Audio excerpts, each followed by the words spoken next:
नमस्कार, मेरा नाम वैभव है और आपने देखना शुरू कर दिया है वन इंडिया का स्पेशल डिबेट शो तर्कश।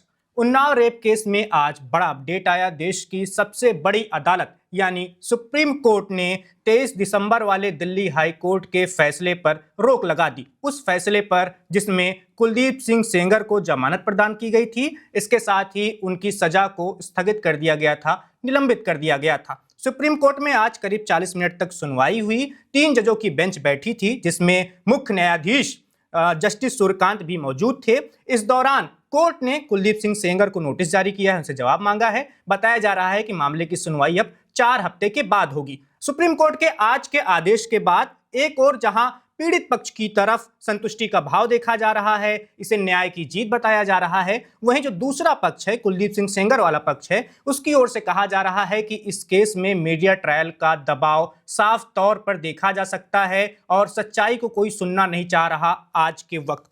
तो दोनों तरफ की बातें सुनने के बाद, समझने के बाद और आज के आदेश के क्या मायने हैं सुप्रीम कोर्ट के, इस पर हम बातचीत करेंगे। आज हमारी इस बातचीत में कई सारे खास मेहमान जुड़ने वाले हैं। अभी फिलहाल हमारे साथ जुड़ रहे हैं, हमारे स्टूडियो से ही जुड़ रहे हैं शिवेंद्र जी, जो इस मामले से जुड़े हर अपडेट हमारे दर्शकों को बता रहे हैं। और इसके साथ ही 2 खास मेहमान और जुड़ रहे हैं हमारे साथ, जस्टिस आदित्यनाथ मित्तल जी, जो इलाहाबाद हाई कोर्ट के पूर्व न्यायाधीश हैं। इसके साथ ही जस्टिस सतीश चंद्र जी भी जुड़ रहे हैं, जो पूर्व जज हैं इलाहाबाद हाई कोर्ट के। आप सभी का वन इंडिया पर स्वागत है। सबसे पहले हम मित्तल सर के पास ही चलेंगे। मित्तल जी, आज के सुप्रीम कोर्ट के इस आदेश को आप कैसे देखते हैं? और कोर्ट की ओर से दिल्ली हाई कोर्ट के फैसले पर कुछ तल्ख टिप्पणियां की गई हैं, जैसे कहा गया है कि कभी कभी जज से भी गलतियां हो जाती हैं, उसे आप कैसे देख रहे हैं?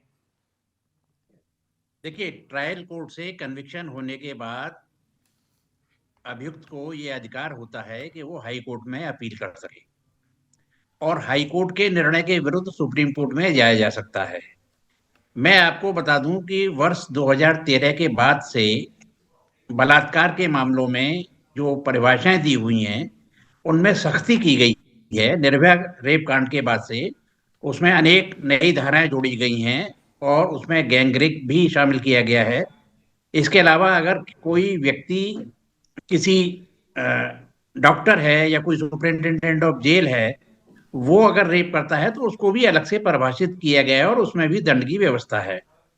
तो जहां तक दिल्ली उच्च न्यायालय के निर्णय का सवाल है, दिल्ली उच्च न्यायालय का निर्णय मेरी राय में अभी प्राइमा फेसी उन्होंने ये टिप्पणी की है कि ये पब्लिक सर्वेंट की डेफिनेशन में विधायक नहीं आते और इस टिप्पणी का आधार AR अंतुले वाले मामले में माननीय सर्वोच्च न्यायालय द्वारा जो परिभाषा दी गई है पब्लिक सर्वेंट की, उस परिभाषा को मानते हुए ये कहा गया है कि विधायक पब्लिक सर्वेंट की कैटेगरी में नहीं आता है। तो अगर कोई व्यक्ति पब्लिक सर्वेंट की कैटेगरी में नहीं आएगा और एक सामान्य व्यक्ति माना जाएगा, तो उसके बारे में कानूनी स्थिति अलग होगी। इसी प्रकार से गैंग रेप के मामले में भी अब जो व्यवस्था है वो 16 साल से कम उम्र की लड़की और 12 साल से कम उम्र की लड़की, ये 2 भागों में कैटेगराइज किया गया है। अगर लड़की 16 साल से कम उम्र की है तो ऐसी दशा में वर्तमान में जो कानून में व्यवस्था है उसमें आजीवन कारावास की व्यवस्था है और जो 376DA है उसमें गैंग रेप के लिए पनिशमेंट प्रोवाइड किया गया है। तो पहली बात तो ये है कि ये गैंग रेप था या नहीं था, इस चीज का आकलन दिल्ली उच्च न्यायालय को अपील में करना है। ये जरूरी नहीं है कि जो ट्रायल कोर्ट का जजमेंट है वो हाई कोर्ट मानने को बाध्य हो। हाई कोर्ट अपने स्तर से साक्ष्य की पुनर्विवेचना करके, साक्ष्य का पुनर्आकलन करके अपने निष्कर्ष पर पहुंच सकता है। तो माननीय उच्च न्यायालय, दिल्ली उच्च न्यायालय ने जो जमानत का आदेश पारित किया था उसमें ये प्रथम दृष्टया पाया था कि ये पब्लिक सर्वेंट नहीं है, इसलिए इनको उन्होंने जमानत पर छोड़ने का आदेश दिया। जहां तक सजा के निलंबन का प्रश्न है, एक ये सामान्य प्रक्रिया है, इसमें कोई नई बात नहीं हुई है, ये सामान्य प्रक्रिया है और ये न्यायाधीश के विवेक पर निर्भर करता है कि वो सजा पर रोक लगाए या ना लगाए। आपने तमाम मैटर देखे होंगे, कोई विधायक अगर किसी मामले में, जैसे आजम खान साहब थे या और लोग थे, वो किसी मामले में अगर कन्विक्ट हो गए, तो अगर सजा पर रोक लगा दी है उच्च न्यायालय ने, तो ये माना जाएगा कि वो अयोग्य किसी पद से नहीं होंगे। तो सजा पर रोक लगाने या न लगाने का भी माननीय न्यायालय का विवेकाधिकार है, और इसमें वो समस्त परिस्थितियों को विचार करके उस पर अपना निर्णय लेते हैं कि इसमें सजा पर रोक लगाई जाए या ना लगाई जाए। तो जहां तक सजा पर रोक लगाने का प्रश्न है और जमानत देने का प्रश्न है, जैसा कि मीडिया में आ रहा है कि वो ऑलरेडी दूसरे केस में कन्विक्टेड है और उसमें 10 साल की सजा भोग रहा है, तो मेरी अपनी राय में, वैसे तो न्यायिक आदेश है कि उसको जमानत प्राप्त हो गई है, परंतु मेरी राय में वस्तुतः वो जेल से रिहा नहीं होगा। तो निश्चित रूप से हाई कोर्ट के आदेश पर सुप्रीम कोर्ट ने संज्ञान लिया है, और संज्ञान लेकर के हाई कोर्ट के आदेश पर रोक लगाई है, जमानत के आदेश पर भी रोक लगाई है, और जो सजा निलंबित की है उस निलंबन पर भी रोक लगाई है। और निश्चित रूप से सर्वोच्च न्यायालय का ये कदम स्वागत योग्य है।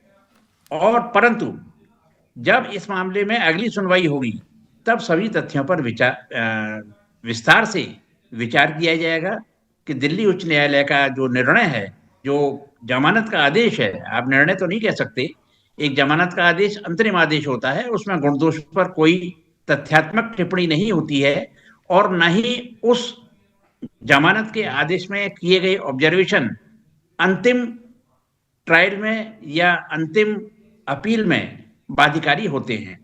तो प्रथम दृष्टया मित्तल सर, जी जी आज जो बातचीत हुई है कोर्ट में, और लोक सेवक की परिभाषा, पब्लिक सर्वेंट की डिफिनेशन क्या होगी, इस पर भी काफी बहस हो रही है, खासकर इस मामले को लेकर। सतीश सर, आपके पास आना चाहूंगा इसी सवाल को लेकर।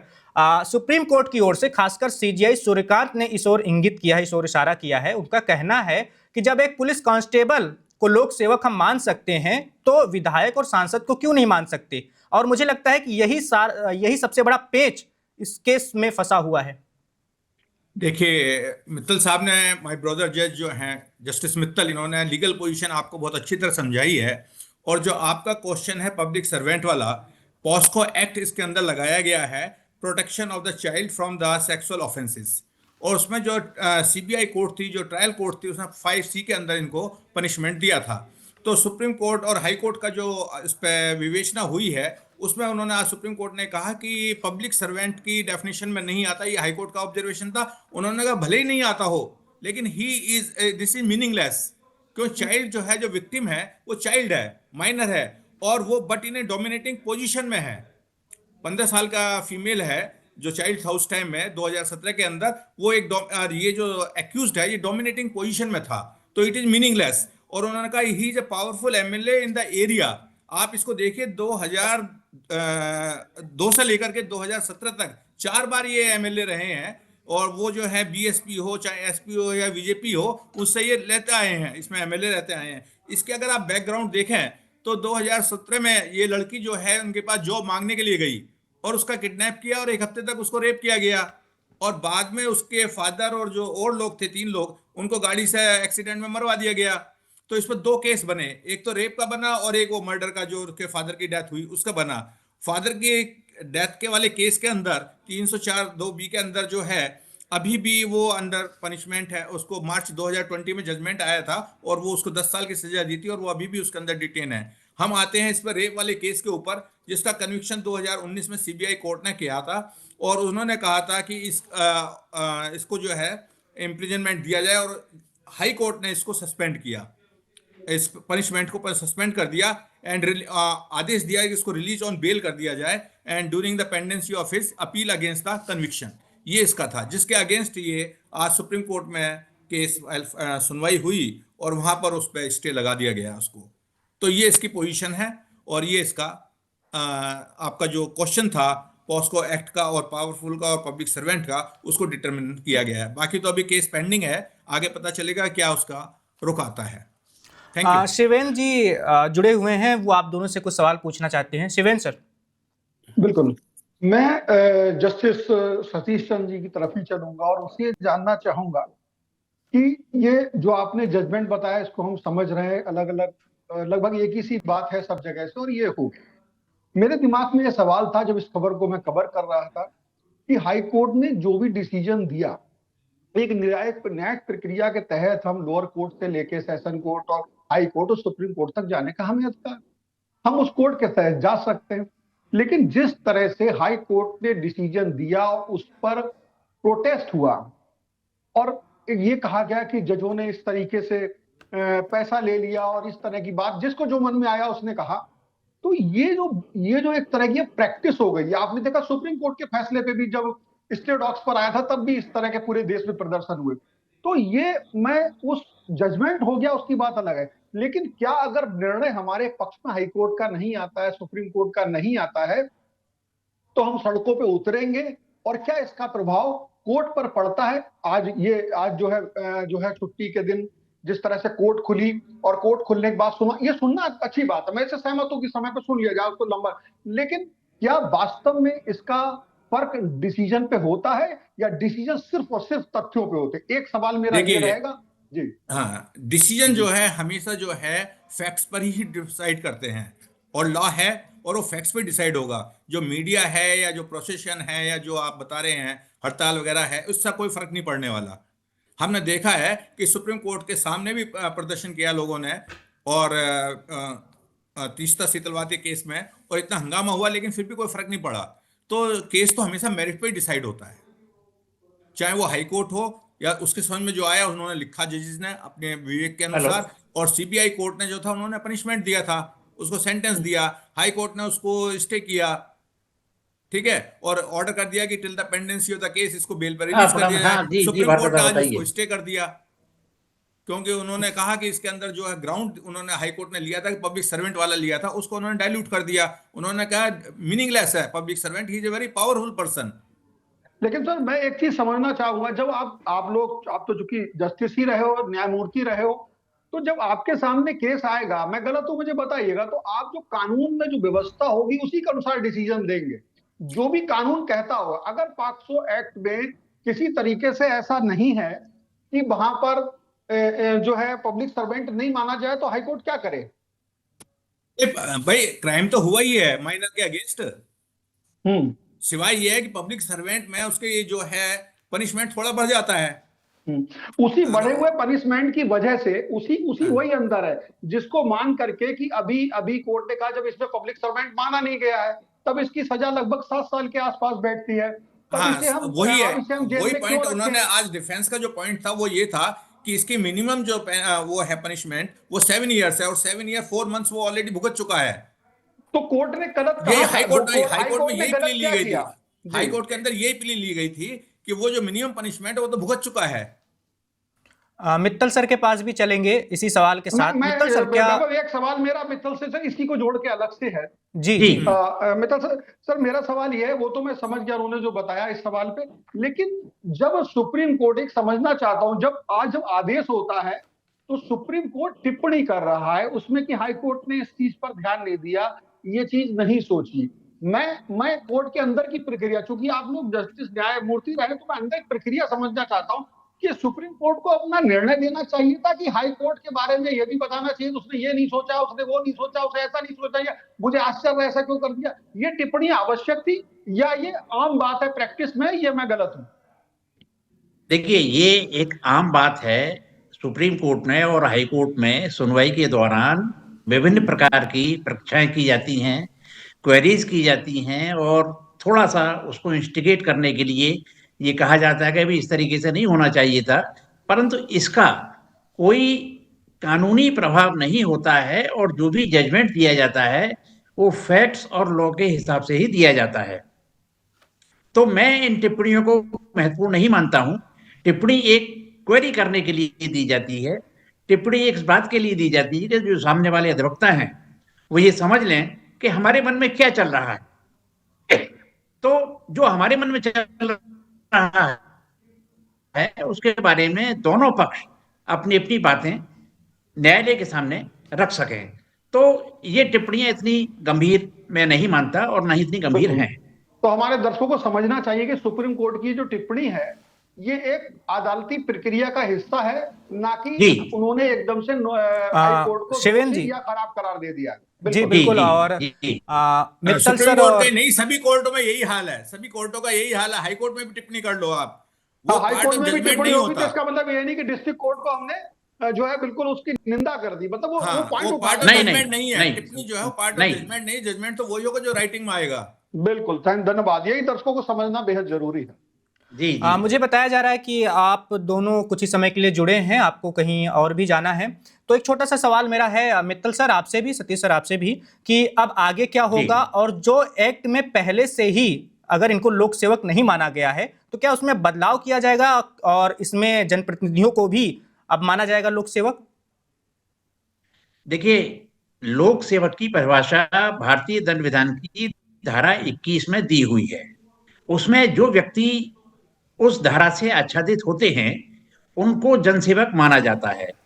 और जैसा कि मैंने प्रारंभ में ही कहा था कि AR अंतुले वाले मामले में माननीय सर्वोच्च न्यायालय ने ही ये परिभाषा दी है कि कोई भी विधायक पब्लिक सर्वेंट नहीं है। तो इस परिभाषा को बदलने का अधिकार भी माननीय सर्वोच्च न्यायालय को ही है।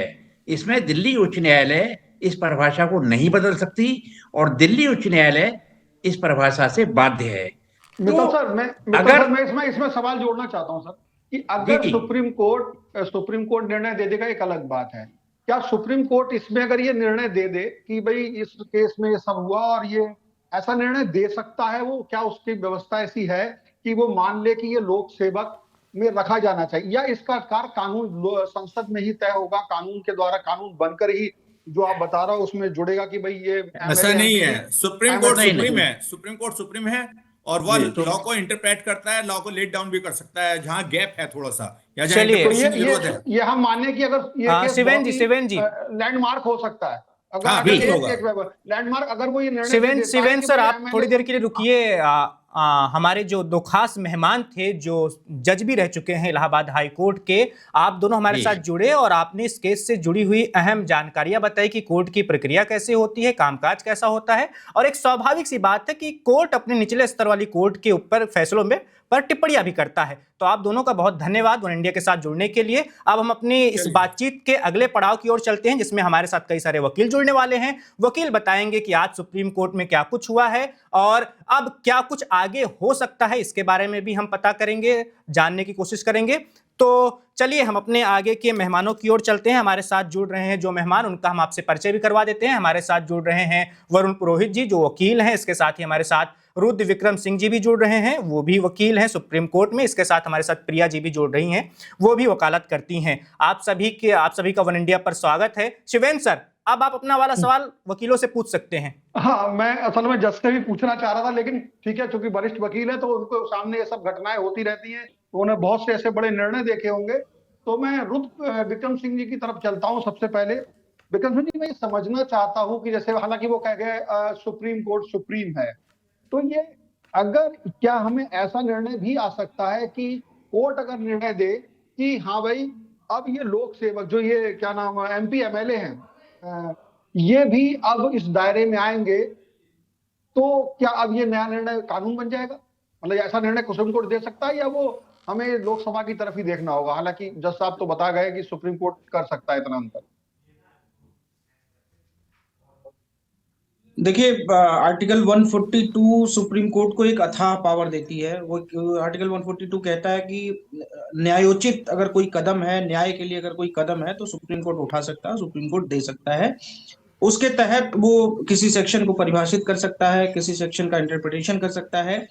लेकिन मुझे लगता है कि जो सेक्शन ऑलरेडी डिफाइंड है, जब आप पॉक्सो एक्ट पढ़ेंगे, पॉक्सो का सेक्शन 2 सब सेक्शन 2 जो कहता है कि जो भी यहाँ पे नॉन डिफाइंड टर्म्स हैं वो डिफाइंड होंगे आईपीसी या सीआरपीसी में जो डिफाइंड है। आईपीसी का सेक्शन 21 क्लियरली डिफाइन करता है कि पब्लिक सर्वेंट कौन कौन हो सकते हैं। AR अंतुल्या केस की जो बात की जाती है, AR अंतुल्या केस सिर्फ प्रिवेंशन ऑफ करप्शन एक्ट में जो सुप्रीम कोर्ट ने डिफाइन किया था कि पब्लिक सर्वेंट किसको माना जाएगा, किसको नहीं माना जाएगा, वो आईपीसी सीआरपीसी के बारे में वो बिल्कुल AR अंतुल्या साइलेंट है और उसका इंटरप्रिटेशन यहाँ पे किया जा रहा है। और आज भी जो प्रोसीडिंग में कुछ इसका जिक्र किया गया कि इंटरप्रेटेड इसको वास्ट उसमें किया जाना चाहिए। हालांकि ये नहीं कहा गया कि यार अंतुल्या में ऐसा कहा गया था, लेकिन ऐसा कहा गया कि इसका जो इंटरप्रिटेशन है वास्ट इंटरप्रिटेशन किया जाना चाहिए पब्लिक सर्वेंट का। एक बात।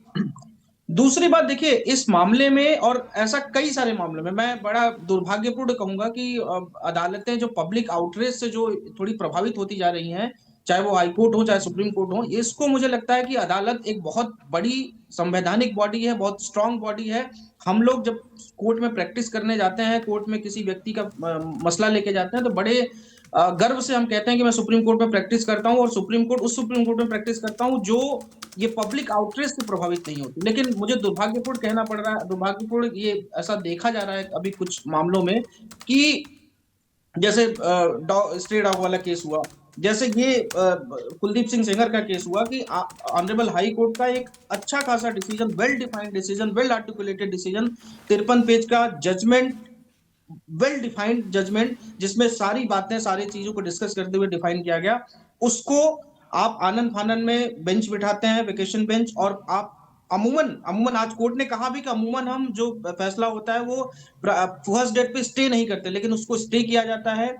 और वही अदालत, वही सुप्रीम कोर्ट कहती है कि हम जो है निचली अदालतों का, हाई कोर्ट का जो फैसले होते हैं हम उनको अगर कोई बेल मिली हुई है तो बेल रिजेक्शन या फिर स्टे हम अमूमन नहीं करते हैं, और जिससे निचली अदालतों का मनोबल गिरता है। ये हाईकोर्ट को भी डायरेक्शन देती है कि आप जो ट्रायल कोर्ट के जब ऑर्डर पलटते हैं तो आपको ऐसा बहुत सोच समझ के करना चाहिए, क्योंकि हम निचली अदालतों का मनोबल नहीं गिराना चाहते हैं। नहीं, लेकिन अगर सिंह साहब मुझे किसी शब्द पे अगर समझ में आता है, मैं बार बार ये बात कहता हूं, अदालत की जब बात होती है तो मनोबल, भावनाएं, अदालत में किस तरह से आपने अदाकारी करी, आपके मुवक्किल ने या आपने किसको, उसका कोई मतलब नहीं होता है। मतलब होता है तथ्यों का।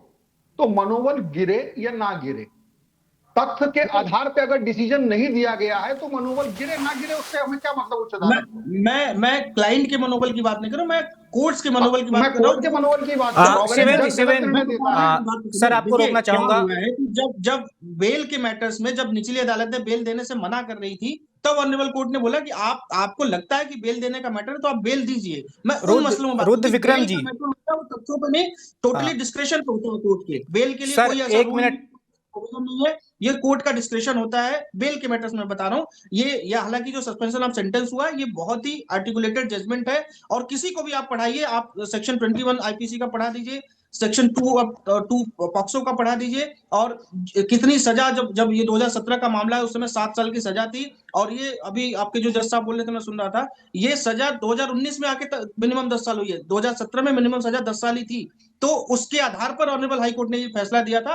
हालांकि देखिए जो कोर्ट ने डिसीजन दिया है वो सर्वोपरि है, सब मानते हैं, लेकिन मैं अपनी बात यही कहूंगा कि ये जो पब्लिक आउटरीच से जो कुछ चीजें अब बदल रही हैं, मुझे लगता है इसको रोकना चाहिए। बिल्कुल विक्रम जी, हम इस पर बात करेंगे। ये हमारी आज बहस का विषय भी है, बातचीत का विषय भी है कि कैसे मीडिया ट्रायल के जरिए, जैसा कि दूसरे पक्ष का आरोप है कि केस को भटकाने की कोशिश की जा रही है, दूसरा रंग देने का प्रयास हो रहा है। आपने आज जो बातें कही है सुप्रीम कोर्ट के फैसले को लेकर, आदेश को लेकर, सीजीआई ने आज क्या कुछ कहा है हम दर्शकों को अपने बता देते हैं। देखिए, सीजीआई सूर्यकांत जी ने कहा कि कोर्ट को लगता है कि मामले में अहम सवालों पर विस्तार से विचार जरूरी है। आमतौर पर कोर्ट का सिद्धांत है कि किसी दोषी या विचाराधीन कैदी को रिहा कर दिया गया हो तो बिना उससे सुने ऐसे आदेशों पर रोक नहीं लगाई जाती, लेकिन इस मामले में परिस्थितियां अलग हैं क्योंकि आरोपी दूसरे मामले में पहले से दोषी ठहराया जा चुका है। ऐसे में दिल्ली हाई कोर्ट के 23 दिसंबर 2025 के आदेश पर रोक लगाई जाती है। जैसा कि आप अभी बता भी रहे थे कि कोर्ट का कहना है कि परिस्थितियां अलग हैं इस मामले में। बाकी मामलों में सामान्यतः हम रोक नहीं लगाते हैं, लेकिन इसमें परिस्थितियां अलग है, इसलिए हम रोक लगा रहे हैं। चलिए हम अपने अगले मेहमान की ओर भी आगे बढ़ते हैं। वरुण जी, आपका क्या कहना है सर आज के सुप्रीम कोर्ट के आदेश को लेकर, और क्या आपको सच में लगता है कि मीडिया ट्रायल जैसी चीज भी दबाव डालती है? देखिए वैभव जी, सुप्रीम कोर्ट के जज होते हैं सुप्रीम नॉलेज वाले, अपॉइंटमेंट हो जाता है, उसके बाद हाई कोर्ट जजेस हो, सुप्रीम कोर्ट जजेस हो, ट्रायल कोर्ट के जजेस हो, उन पे मीडिया ट्रायल है दूसरी किसी ट्रायल का कोई फर्क नहीं पड़ता, क्योंकि जैसा रुद्र जी ने बताया, अपने सम्मानीय जजेस ने भी बताया, सारा जो कानून में लिखा हुआ उस हिसाब से चलता है। लेकिन हमारे फोर फादर्स थे, उन्होंने कॉन्स्टिट्यूशन को इतना ज्यादा फ्लेक्सिबल बनाया है, जैसे रिट जुरिडिक्शन का प्रोविजन होता है, एक्स्ट्रा जुडिशियल पावर्स दी हुई होती हैं, किसी को कोई न्याय में देर हो रही है तो क्विक रेमेडीज भी हैं। ये नहीं कि आप सेक्शंस के हिसाब से ही चलते रहोगे। आपने कई केसेस में देखा होगा, रिट लगाते हैं, जैसे किसी का अपहरण हो गया तो रिट लगते हैं कई, जैसे PIL का जुडिशियल एक्टिविज्म आया देश के अंदर, पहले नहीं होती थी। कृष्णा अय्यर, जस्टिस कृष्णा अय्यर के जमाने से उसको हम मानते हैं कि जुडिशियल एक्टिविज्म आया और पब्लिक इंटरेस्ट लिटिगेशन होने लगा, तो ज्यादातर रिट ऑफ मैंडेमस होती है उसमें, तो रिट जुरिडिक्शन का भी प्रोविजंस हैं। तो हमारे अलग अलग प्रोविजंस है जूरिस्प्रूडेंस में भी। आपने गुड इक्विटी कंसाइंस और क्या नाम से जस्टिस का भी हवाला दिया जाता है, तो जूरिस्प्रूडेंस को भी कोर्ट लेता है उसमें अपने संज्ञान में। ये जरूरी नहीं कि लॉज जो बनाती है उस हिसाब से, क्योंकि वो एपेक्स बॉडी है, सुप्रीम बॉडी है, तो जो लोअर जितने अपने हाई कोर्ट्स हैं, लोअर कोर्ट्स हैं, उनमें कोई लेकुना रह जाता है तो उसी के लिए अपील का प्रोविजन क्यों है हमारे देश में कानून के अंदर। अपील का इसलिए कोई लेकुना रह गया नीचे के लोअर कोर्ट में तो you can go to the high court, after that you can go, you are not satisfied, you can go to the supreme court.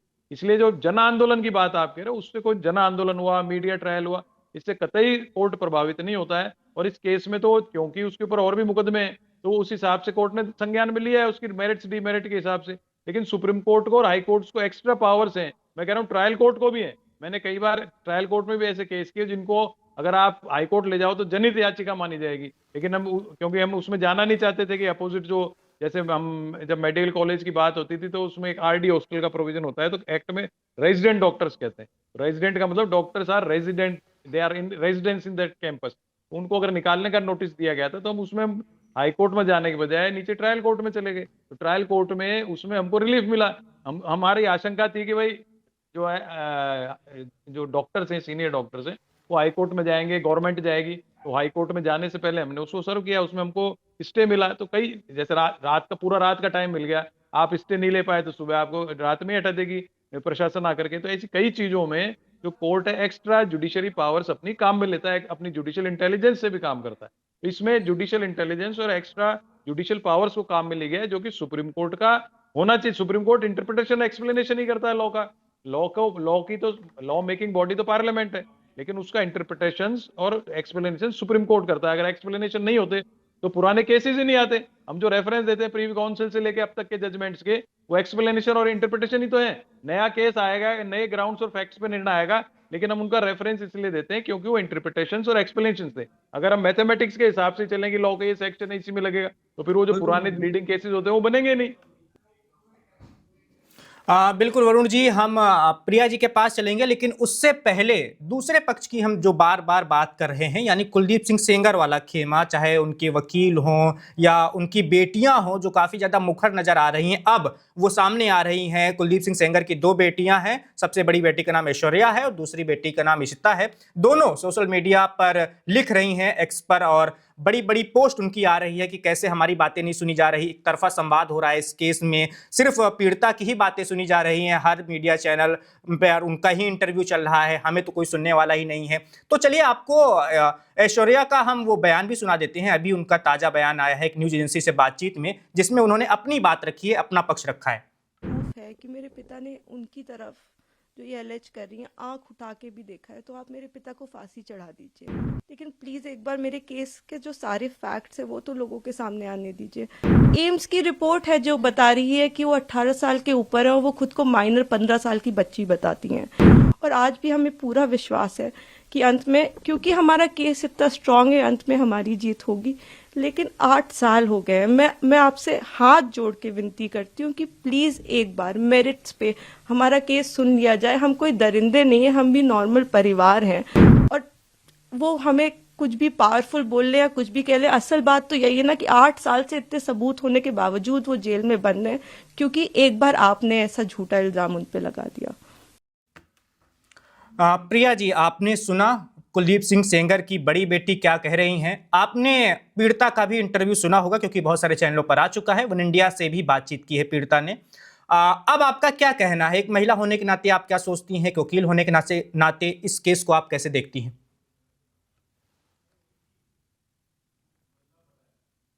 आपकी आवाज नहीं आ रही मैम। हाँ जी, तो जैसे ये जो अक्यूज्ड है इनकी बेटी ने बोला है, तो वो तो बेटी है तो वो तो बोलेगी ना, वो अपने फादर के लिए फांसी की मांग थोड़ी करेगी कि मेरे फादर नहीं, को उनका फांसी दे कहना दो। है कि अगर उन्होंने गलत किया है तो उनको फांसी दे दीजिए, लेकिन पहले देखो वो तथ्यों जो को तो पीड़िता देख है लीजिए। ना, जो पीड़िता, एक मिनट, जो पीड़िता है वो कोई पॉलिटिकल किसी पार्टी से नहीं वो बिलोंग करती है। तो अब एक बार कोई सोच भी सकता है कि हो सकता है कि कोई साजिश कर रही हो। वो एक गरीब फैमिली की लड़की है, वो 15-16 साल की लड़की है। 15-16 साल की लड़की क्या मतलब, वो इतना उसमें वो इतना सक्षम है कि वो इतनी सारी वो इतना क्रिमिनल माइंड अपना चला पाएगी? तो 15 साल से उसके साथ इतने सारे ऑफेंसेज हुए, उसके फादर को मार दिया गया, उसका एक्सीडेंट कर दिया गया, उसके लॉयर को मार दिया गया, और उस 2 बार उसका रेप किया, गैंग रेप किया।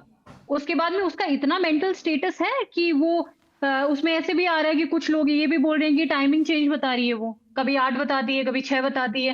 तो इतने में अगर बहुत मेच्योर एक औरत के साथ भी अगर इस टाइप का हो ना, तो भी वो मेंटली वो स्टेबल नहीं होती है। तो वो तो एक बच्ची है, उस बच्ची पे सवाल उठा रहे हो, और वो ऐसी फैमिली से आती है कि उसके पास कोई पावर भी नहीं है, उसके पास पावर केवल जनता का है। और वो जनता के बिहाफ पे जैसे आधी जनता रोड पे उतरी हुई है उस जस्टिस के लिए। तो इस टाइप में अगर गरीब लड़कियों को अगर इस टाइप से न्याय नहीं मिलेगा, केवल अमीरों के लिए न्याय नहीं होता ना कि कोई अमीर लड़की का किसी का रेप हो गया तो वो तो वो कैपेबल है कि उसकी फैमिली आके वो उसके लिए आवाज उठा सकती है। इसके तो फादर को भी मार दिया है। तो लड़की तो अपने फादर को डिफेंड कर रही है और कुछ नहीं है। और बीइंग अ गर्ल, अगर उसका फादर अगर इस टाइप का कोई क्रिमिनल क्राइम किया है तो उसको इस टाइप से अपने फादर को भी डिफेंड नहीं करना चाहिए, क्योंकि आज तो एक किया है, फिर पता नहीं कितना किया होगा, ये तो आया है सामने। बाकी अगर वो क्रिमिनल है तो उसने कितने सारे ऑफेंसेस किए होंगे और कितने सारे हाइड किए होंगे। बिल्कुल प्रिया जी, और पीड़िता के साथ सबकी सहानुभूति है, और मीडिया हो या नेता हो सभी लोग न्याय चाहते हैं और पीड़िता के प्रति सहानुभूति जता रहे हैं। शिवेंद्र सर, कुछ आप पूछना चाहते हैं हमारे मेहमानों से? नहीं, जैसे अभी प्रिया जी ने कहा, उनकी बात जायज है। कमजोर और गरीब के लिए भी न्याय होना चाहिए। आपने ये भी कहा कि वो कोई राजनीतिक पार्टी से नहीं, लेकिन परिस्थितियां अब और हैं। उसकी मां विधानसभा का चुनाव भी लड़ी और इसके बाद ही लड़ी, तो कहीं ना कहीं राजनीतिक चीज तो है इसमें। लेकिन जो आपने कहा समय की बात, मेरी उस पक्ष से भी बात हुई। हमने सिर्फ एक पक्ष को नहीं लिया, दूसरे पक्ष को भी लिया और समझने की कोशिश की। कहानी थोड़ी सी ऐसे करके आई है, जो आप समय बदलने की बात कर रही हैं, बाकी लोग भी देखना बताना कि बाकी जो हमारे सीनियर एडवोकेट्स है कि इसका कितना अदालत में महत्व होता है, नहीं होता है, या ये चीजें। बाकी तो आपने बता दिया निर्णय सुप्रीम कोर्ट कैसे दे सकता है और अदालत कैसे देती है और किन चीजों का फायदा उसे मिल सकता है। उसमें पहला जो बात आई है निकल के, सबसे पहली जो कहानी निकल के आई, मैं आपको छोटी सी बता देता हूं। सबसे पहले हुआ है कि 11 जून को इस महिला ने, इस लड़की ने बताया कि मेरे साथ गैंग रेप हुआ, मुझे शुभम और 2-3 लड़के ले गए अपहरण करके, मैं घर से बाहर पानी निकल। ये मीडिया में उसका ये बयान है, उस कोर्ट में बयान है। और मुझे ले गए और वहां जाके कानपुर में जाके मुझे छोड़ दिया और वहां 3 लड़के उतर गए, गैंग रेप हुआ। उसके बाद में उसका दूसरा बयान अलग है। दूसरा बयान अलग है कि जो शुभम की माँ है वो उसे बुला के लाई कि मैं तुम्हें नौकरी दिलवा दूंगी, चलो। उसके बाद शुभम की माँ ने उसके शुभम के और उनके दोस्तों के हवाले कर दिया और फिर उसके साथ उन्होंने गैंग रेप किया। ये चीज है। और इसके बाद में यहां तक कहीं कुलदीप सेंगर का कहीं नाम नहीं है। इसी की पंचायत होती है, सुन लीजिएगा आप बात को, इसी की गांव में पंचायत होती है। कुलदीप सिंह सेंगर का एक ऑडियो वायरल है, इनका चाचा है पीड़िता का। मैं एकदम उसका खिलाफ नहीं जा रहा, मुझे घटना लगती है। जितना महत्वपूर्ण यह है कि पीड़िता को न्याय मिले, उतना ही महत्वपूर्ण यह है अगर कोई वास्तव में जितना दोषी है उतना ही उसे सजा मिले। तो उसके बाद में जब कुलदीप सिंह सेंगर इनके चाचा से कहते हैं कि मां और उसकी बहन को शुभम की इस मामले में मत घसीटो, वहां से मामला खड़ा होता है और बाद में शुभम सिंह की मां और उसकी बहन का नाम चार्जशीट से निकल जाता है। उसके बाद ये पूरा मामला आता है। फिर एक एप्लीकेशन दी जाती है कि 11 तारीख की घटना से पहले 4 जून को मुझे शशि सिंह, यानी कि जो शुभम की मां है, वो ले गई विधायक कुलदीप सिंह सेंगर के पास और वहां पर उन्होंने नौकरी के बहाने मेरा बलात्कार किया। यानी कि एक चीज की 3 कहानी है। और वहां से फिर जब रिपोर्ट दर्ज नहीं होती है तब फिर ये सब पूरा आगे बवाल था। ऐसी शिवेन कहानी जी। है, तो इन कहानियों को कैसे देखा जाएगा? इनका कोई अदालत में महत्व है या नहीं है, ये मैं दूसरे भी वरिष्ठ अधिवक्ता से पूछना चाहता हूँ, सर या आप लोगों प्रिया ने जी, केस आप को पढ़ा हो कुछ तो उसमें देखा हो, बोलना चाहती हैं शिवेन सर ने जो कुछ कहा है उस पर? या जी जी आपको बिल्कुल। ये कहानी पता है इस या पे नहीं पता है, जैसा भी हो? जैसे ये शिवेंद्र जी ने ये जो बातें बोली है, तो वो पहले तो वो 15 साल की बच्ची थी, तो 15 साल उस टाइम पे उसकी माँ थोड़ी ना आई थी चुनाव के लिए, अभी आई होगी ना। 2022 का पहली विधानसभा बात तो चुनाव हुआ ये, था उत्तर हाँ प्रदेश का, उसमें वो लड़ी एग्जैक्टली थी कांग्रेस और के टिकट पर। रेप तो पहले ही हो गया था ना, तो मतलब अपनी बच्ची को वो नहीं, मैं थोड़ी ना उनके हथियार पक्ष की बात बनाएगी बता रहा हूँ कि कि उनसे जो अपने मैंने माइनर उनका बेटी जो का, पक्ष एक का, मिनट शिवेंद्र जी, एक मिनट, नहीं एक नहीं, मिनट, मैं एक से अपनी बात माइनर बता रहा बेटी, हूँ। एक मेरी बात मिनट, तो सुन लीजिए, मैंने उनके पक्ष के एक व्यक्ति का इंटरव्यू किया, उसने मुझे ये बातें बताई हैं। क्या देखो आप लोगों पक्ष ने इस में केस को उनके देखा पक्ष है वाले इसका? लोग उनके नहीं खिलाफ नहीं, ये क्यों आपने बोलेंगे क्या केस शिवेंद्र में जी, मैं देखा? ये बोल रही हूँ आपको, उनके पक्ष वाले लोग ये थोड़ी बोलेंगे कि हाँ इसने रेप किया है और इसने गैंग रेप किया है, फादर को मर्डर, पुलिस कस्टडी में नहीं नहीं, मर्डर ये तीन करवाया, तीन ये सब गानों का थोड़ी ना वीडियो बोलेंगे, भी है, एक्सेप्ट थोड़ी मीडिया करेंगे। को बाइट भी दी 15 गई है, साल की प्रिंट की बच्ची है, थी उस टाइम और पे, ऑडियो भी 15 साल की वायरल है। बच्ची थी। मुझे नहीं लगता कि कोई माँ इतनी ज्यादा क्रूअल हो सकती कि वो अपनी बेटी को पॉलिटिक्स में आने के लिए हथियार बनाएगी। आपको ये उसकी लगता है बेटी की कोई माँ बदनामी और भी बहन हुई है इतनी ना। क्रूअल हो सकती है किसी लड़की को अपने बेटे के हवाले कर देगी गैंग रेप करने के लिए? क्या आपको ये लगता है कि कोई माँ आप और बहन आप इतनी? जैसे आप ठीक है, उनके हिसाब से आप बोल रहे हो ना, उनके हिसाब से बोल रहे हो, तो लोअर मैं कोर्ट वो तो में बात रख भी रहा हूँ, जब आपने कहा कि माँ ऐसी नहीं हो सकती, तो एक मेडिकल माँ ऐसी भी तो नहीं हो सकती है। माँ ऐसी नहीं हो सकती। अभी देखो आप ये पॉलिटिकल इशू लेके आ रहे हो इसके अंदर, बट ये इतना बड़ा मुद्दा बना है, तो आप किसी लड़की की एक डिग्निटी पे क्वेश्चन उठाना हो गया। देखो जो भी अक्यूज्ड है उसकी तरफ से तो ऐसे ही वो अपने आप को डिफेंड करवाने के लिए कुछ भी बुलाएगा, जिसमें एक दो औरतों को भी जो समाज सेविका है उनसे भी वो मेरे सामने तो जो बातें आई मैं आपके सामने रख के उसका लीगल मामला समझना चाह रहा हूँ। अगर जी उसका आप कोई सही महत्व नहीं है मुझे जी बताइए, आप पूछ मैं रहे तो हो, रिपोर्टिंग कर रहा हूँ, जो मेरे सामने आएगा वो मैं सामने लाऊंगा, दोनों पक्षों का। जी हाँ प्रिया आप जी। सही बोल रहे हो, दोनों पक्षों का, एक मिनट, दोनों पक्षों का मैं ही तो जजमेंट नहीं दे जो, रहा हूँ ना, मैं उसकी हाँ डिग्निटी पे सवाल जी उठा रहा जी हूँ। जी, लोअर कोर्ट में जब इनकी एविडेंसेस पे, मेडिकल रिपोर्ट में, पुलिस इन्वेस्टिगेशन ये सब देखी तो फैसला दिया था ना, तभी तो बिल्कुल, कन्विक्ट किया। हाँ वही तो आपसे ये समझना दोनों चाह रहे हैं। तो दोनों जो पार्टीज का दोनों पार्टीज के व्यूज देख के ही तो फैसला दिया ना, एक पार्टी पे थोड़ी दे दिया कि लड़की है सही बोल रही होगी तो दे देते हैं, ऐसा नहीं होता है ना। प्रिया जी बिल्कुल, देखिए, आप जो बातें करी हैं बिल्कुल सही है कि कोई किसी भी फायदे के लिए अपनी इज्जत के साथ खिलवाड़ क्यों करेगा, अपनी इतनी बदनामी क्यों करवाएगा, और इतना सारा जो भी इतने लंबे वक्त से केस चल रहा है वो सब क्यों करवाएगा। और इस बात में भी दम नजर आता है कि अगर कुछ हुआ ही नहीं था तो पुलिस पर इतना दबाव क्यों बनाया गया था कि नहीं भैया सेंगर खिलाफ केस मत दर्ज करना। और उस पीड़िता को मुख्यमंत्री आवास के बाहर, लखनऊ में जाकर आत्मदाह करना पड़ा, आत्मदाह करने की कोशिश करनी पड़ी, तब जाके पुलिस जागी। जब दबाव पड़ा ऊपर से, पूरा मामला बड़ा बन गया, मीडिया की नजरें आ गई, तब जाकर पुलिस ने केस दर्ज किया था। तो अगर कुछ हुआ ही नहीं था तो पुलिस को क्यों रोका जा रहा था कि केस मत दर्ज करो?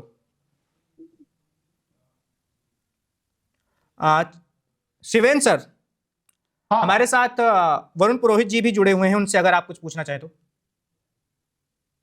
बड़ू जी, मैंने तो ये जो रिपोर्टिंग में जो बात सामने आई वो लाइव है, इसका कितना अदालत में महत्व है, सीबीआई की चार्जशीट में अलग बात है, मीडिया में बयान अलग है, क्या उनका कोई महत्व है इसमें? नहीं है, ये एक सवाल है, ये एक सवाल है आपसे, इसका कोई महत्व है या इसका फायदा जो है कुलदीप सेंगर उठा सकता है आगे अदालत में? ये शिवेंद्र जी, मीडिया की रिपोर्टिंग जो है ना वो अदालत में काम नहीं देती। मैंने कहा ना बस पीआईए यही लगाओ, मुझे आपसे पूछना था, यही बात साफ करना रही थी। काम नहीं देती, क्योंकि आपने बचपन से देखा होगा, ब्लैक एंड व्हाइट पिक्चर में देखोगे आंखों पे पट्टी बंदी होती है न्याय की देवी के। अब तो खोल जरूर दी थोड़ा गई है, चेंज, न्याय की देवी से हाँ, पट्टी खोल दी वो, गई है। अरे वो अब तो मैं बोल रहा हूँ ना, अब तो चेंज कर दिया, लेकिन जब से केस चल रहा है, जब से खुली कि नहीं खुली, आप खोल रहे हो, आप लोग मीडिया लोग खोल रहे हो उस पट्टी को, लेकिन उसका न्यायालय में कोई वो नहीं है। जो पुलिस इन्वेस्टिगेशन, जैसा प्रिया जी ने भी बताया, इन्वेस्टिगेशन, एविडेंसेस, सर्कमस्टेंशियल एविडेंसेस सब विवेचना करने के बाद ही कोर्ट निर्णय देता है। और ये सारी विवेचना, जितनी एक्सटेंसिव विवेचनाएं होती हैं, जितना आप एविडेंसेस हैं, बयान है, स्टेटमेंट है, ये सब लोअर कोर्ट में हो जाते हैं। उसके बाद तो छलनी की जैसे चलता चलता आता है, कोई पॉइंट ऑफ लॉ होता है, नहीं इश्यू नहीं, होता है, तो हाई कोर्ट में आता है। बघेल साहब, मैं बिल्कुल आपसे सहमत हूं, लेकिन जब एक छलनी लोअर कोर्ट की लगती है और वो आपके पक्ष में होती है तो वो छलनी अच्छी होती है जी। जब वही निर्णय हाईकोर्ट देता है वो भी किसी ना किसी तथ्यों पे देता है, और जब वो नहीं आता तो अब सड़कों पर उतर जाते हैं। सवाल ये कोर्ट का निर्णय का आप सम्मान करो। आप मीडिया ट्रायल कर जैसी बातें करने लगते हैं, सारी चीजें करने लगते हैं, अपने पक्ष की बात कर। मैं किसी भी एक पक्ष में नहीं हूं, मेरा पक्ष नहीं है। मैं चाहता हूं कोर्ट के निर्णयों के पास जब हमारे पास सारे एक step by step higher court है, तो ये जो एक प्रथा शुरू हो गई है कि उठा करके जजों को 50 करोड़ दे दिए, ये सब कह देना, बिग गए जज, ये कह वरुण जी, देना, शिवेन सर ये का सारी कहना है, चीजें शिवेन जी मेरा का ये ये कहना सवाल है है। कि जब हाईकोर्ट ने सजा निलंबित की थी, स्थगित की थी कुलदीप सिंह सेंगर वाले मामले में, तो पीड़िता और पीड़िता की मां दोनों ही मीडिया के सामने आए और ऐसे ऐसे आरोप लगाए कि फला जज को 50 करोड़ में खरीद लिया, सीबीआई के अधिकारी को 40 करोड़ रुपए दे दिए, सब पैसे का खेल हुआ, सेंगर के पास बहुत सारा पैसा है, वो पैसे से सब कुछ खरीद सकता है। तो क्या हाईकोर्ट के फैसले को लेकर जो बातें कही गई थी पीड़िता के द्वारा, आप उसको सही मानते हैं? अगर आपके पक्ष में फैसला नहीं आता तो आप ऐसा कह सकते हैं? देखिए, आजकल पिछले 10-12 साल से वैभव जी ऐसा ट्रेंड हो गया, जो हमारे शिवेंद्र जी बहुत बढ़िया बात कर रहे हैं। आजकल मीडिया टेक्नोलॉजी सब इतनी हो गई, लोगों में सहन शक्ति भी खत्म हो गई। जो ये पर्टिकुलर एक केस है, जैसे रेयरेस्ट ऑफ रेयर केसेस होते हैं, जैसे एग्जांपल है, बच्ची है, माँ है, उन्होंने उत्पीड़ित हो गई है, हाईकोर्ट ने ऐसा जजमेंट दे दिया जिससे वो सेटिस्फाई नहीं थी, तो वो सुप्रीम कोर्ट गई, एनजीओ वगैरह, कोई सामाजिक कार्यकर्ता, योग्यता बयान वगैरह सब उनके साथ थे। लेकिन जो बयान की बात आप कह रहे हो कि 50 करोड़ में जज को खरीद लिया, ये कर लिया, इसके ऊपर तो कोर्ट को भी संज्ञान लेना चाहिए, इस प्रकार का आरोप नहीं लगाना चाहिए। लेकिन क्योंकि हम उसको मानवीय पक्ष, मैंने आपको जुरिस्प्रूडेंस की बातें बताई, ये खाली एक मैथमेटिक्स ही नहीं है, कोई कानून की किताब बन गई उसी हिसाब से कोर्ट चलेंगे, ऐसा नहीं है। जुडिशियल इंटेलिजेंस से भी कोर्ट चलता है, जब भी पीआईएल का फॉर्मूला चल रहा है, और जब भी तो क्या सुप्रीम कोर्ट के जजों को ये डर नहीं लगता होगा कि अगर मैंने कुछ ऐसा फैसला दे दिया तो मेरे ऊपर भी आरोप लग जाएंगे? हाईकोर्ट वाले जज को 50 करोड़ की बात कही, मुझे 100 करोड़ की बात कह देंगे। देखिए, जब जज बन जाता है ना, तो वो इम्यून हो जाता है इन सब चीजों से, इम्यूनिटी हो जाती है। उसको पता है एक पक्ष को तो मैं नेगेटिव कर रहा हूँ, एक को पॉजिटिव कर रहा हूँ। जैसे कोई मर्डर केस या कोई और केस है, कोई सा भी केस है, किसी को फांसी की सजा सुना रहे हैं, तो उनके मन में तो लगता है नहीं इसको फांसी की सजा सुना रहे हैं, इसको हमारे खिलाफ भी कुछ ना कुछ बोल सकता करता है। तो ये तो जज बनने का मतलब ही यही है कि तलवार की धार पे बैठना। और जैसे अभी शिवेंद्र जी का हमने मीडिया रिपोर्टिंग की, तो जज इसकी बुरा नहीं मानते मीडिया रिपोर्टिंग का, ये तो मीडिया ही समाप्त हो जाएगा। जब भी तो हम कहते हैं मीडिया भी एक पिलर है डेमोक्रेसी का, जुडिशरी भी पिलर है, तो जुडिशियल इंटेलिजेंस काम में ली जाती है हर चीज के लिए। तो जब जुरिस्प्रूडेंस पढ़ते हो, तो ये जुरिस्प्रूडेंस पढ़ाते हैं लॉ में बच्चों को, तो वो इसीलिए पढ़ाया जाता है। जो मैंने संविधान की बात की, हमने आर्टिकल 21 और ये सब बातें कर दी, आईपीसी की बात कर दो, बीएनएस आ गई, पॉक्सो एक्ट की बातें कर दो, वो तो एक्ट बनाए जाते हैं, तो एक मैथमेटिकल इंटरप्रिटेशन है। फिर इसके अंदर जुडिशियल इंटेलिजेंस, जुरिस्प्रूडेंस, ये सारे जो इनकॉर्पोरेट करता है जज, स्पेशली क्योंकि हाई कोर्ट और सुप्रीम कोर्ट के पास पावर ज्यादा है। मैंने इसलिए कहा चलने की, जैसे जो सारा ट्रायल कोर्ट होता है, उसमें स्टेटमेंट, बयान, सारी पार्टियों के आना, वो सब एक्सरसाइज लोअर कोर्ट के लिए दी गई है। उसके बाद कोई पॉइंट ऑफ इश्यू होता है, पॉइंट ऑफ लॉ होता है, उससे सेटिस्फाई नहीं, तो उसके लिए अपील ग्रांट होती है, तो अपील करना हाई कोर्ट जाता है, उसमें भी कोई रह जाता है इश्यू, तब ही and she can go to supreme court. तो सुप्रीम कोर्ट में तो जाके फिर इतना छोटा हो जाता है, खाली वर्ड के इंटरप्रिटेशन ही हो जाते हैं, वो नीचे तो सारे इन्वेस्टिगेशन हो ही चुके होते हैं, एक वर्ड के इंटरप्रिटेशन पे सुप्रीम कोर्ट में केस डिसाइड हो जाते हैं। भाई हाई कोर्ट ने इस वर्ड का इंटरप्रिटेशन सही नहीं किया, तो एक शब्द को लेके ही हो जाता है। सुप्रीम कोर्ट इसीलिए सुप्रीम अपेक्स बॉडी है कि नीचे से जो केसेस आते हैं उनको सुप्रीम कोर्ट को, अपनी सुप्रीम शब्द का इसीलिए इस्तेमाल हुआ है कि हम उसको एक तरह से कह सकते हैं सुप्रीम जुडिशियल इंटेलिजेंस, वहां जाकर के फिर ये चीजें आती हैं। तो ये जो हाई कोर्ट से अभी गलती नहीं हुई कि नहीं हुई, क्योंकि सुप्रीम कोर्ट में केस गया, सुप्रीम कोर्ट ने उस पर टिप्पणी करी। जो अभी टिप्पणी की बात शुरुआत में आप जजेस से पूछ रहे थे, ये भी जुरिस्प्रूडेंस का हिस्सा है। टिप्पणी इसलिए की जाती है, रेगुलर जो हमारा जो रेगुलरिटी है लीगल फॉर्मेट की, वो देश की बनी रहे, इधर उधर डाइवर्ट नहीं हो, जैसे सीसो होता है वैसे नहीं हो, पेंडुलम की जैसे करिए। तो ये ड्यूटी भी सुप्रीम कोर्ट की है। पूरे हिंदुस्तान के जो हाई कोर्ट्स हैं, नीचे के लोअर कोर्ट्स हैं, आपने देखा होगा हाई कोर्ट्स कई बार जो नीचे के लोअर कोर्ट्स होते हैं उनके जजेस को टर्मिनेट कर देते हैं, हटा देते हैं, इतनी पावर भी है। तो वो टिप्पणी कर देते हैं, कोई गलत जजमेंट आता है, उनको लगता है कि इसमें कुछ हुआ है, जैसा कि पीड़िता ने आरोप लगाया, वो तो मैं नहीं बोलूंगा, तो हाई कोर्ट के उसमें उसको जज को छुट्टी भी कर दी जाती है। अब हाँ, सुप्रीम कोर्ट और हाई कोर्ट में तो इम्पीचमेंट मोशन आवश्यक है, तो वो अलग बनाया गया है, क्योंकि वो जनता और उसकी जो कॉम्बिनेशन है लेजिस्लेचर की, जुडिशरी की, उसको भी कॉम्बाइन किया गया है। हमारा संविधान इसीलिए तो सबसे बेस्ट माना जाता है। बिल्कुल। देखिए, अपने दर्शकों को हम ये भी बता देते हैं, वन इंडिया इस केस से जुड़े सारे मामलों की तह तक जाने की कोशिश कर रहा है और हम दोनों पक्षों को दिखा रहे हैं। सबसे पहले हमने पीड़िता का इंटरव्यू किया, एक लंबा इंटरव्यू किया 23 दिसंबर वाले फैसले के बाद दिल्ली हाई कोर्ट के। पीड़िता की मां से भी बातचीत की, उसको भी दिखाया। इसके बाद फिर हमने दूसरे पक्ष से भी बात की, दूसरे पक्ष के लोग जितने एक्टिविस्ट हैं, जो बातें कह रहे हैं, जो बातें पीड़िता के खिलाफ जा रही हैं, पीड़िता के बयानों के खिलाफ जा रही हैं, उनकी बातें, उनको भी हमने अपने दर्शकों के सामने रखा और हम प्रयास कर रहे हैं कि जो दोनों तरफ के तथ्य हैं वो सामने आए और दोनों तरफ के लोग अपनी बात रखें। प्रिया जी, आपके पास आएंगे, आप इसी मामले से जुड़े हुए कुछ आखिरी सवाल होंगे। वो सवाल ये है कि अब कुलदीप सिंह सेंगर को लेकर पीड़िता का सीधे तौर पर कहना है कि हम आजीवन कारावास वाली सजा से भी संतुष्ट नहीं हैं, हमें फांसी के फंदे पर लटका हुआ मिलना चाहिए कुलदीप सेंगर। हाँ, मैंने भी सुना था। जो विक्टिम है वो यही बोल रही थी कि फांसी की सजा होनी चाहिए। तो वो एक इसमें ऐसा है कि उसके साथ जो घिनौना जो अपराध जो किया है उसने, उसके पूरा फैमिली को खत्म कर दिया, तो उसके हिसाब से वो पीड़िता की मांग तो यही होगी कि फांसी की सजा होनी चाहिए। बट कोर्ट अपने हिसाब से काम करती है, तो कोर्ट ने एलआई दिया है जो अक्यूज्ड है उसको एलआई दिया है। तो अभी तो डिपेंड्स ऑन कोर्ट कि उनका क्या जजमेंट आता है। पर अभी पीड़िता की जो अगर बात सुने तो ऐसे लोगों को तो फांसी की सजा ही होनी चाहिए। बिल्कुल, आप तीनों मेहमानों का बहुत बहुत धन्यवाद। आप वन इंडिया के साथ जुड़े, समय की कमी है इसलिए हम अपनी इस बातचीत को यहीं पर विराम देंगे। और उन्नाव रेप केस से जुड़े या देश दुनिया की तमाम और खबरों को जानने के लिए आप देखते रहिए one India. Subscribe to One India and never miss an update. Download the One India app now.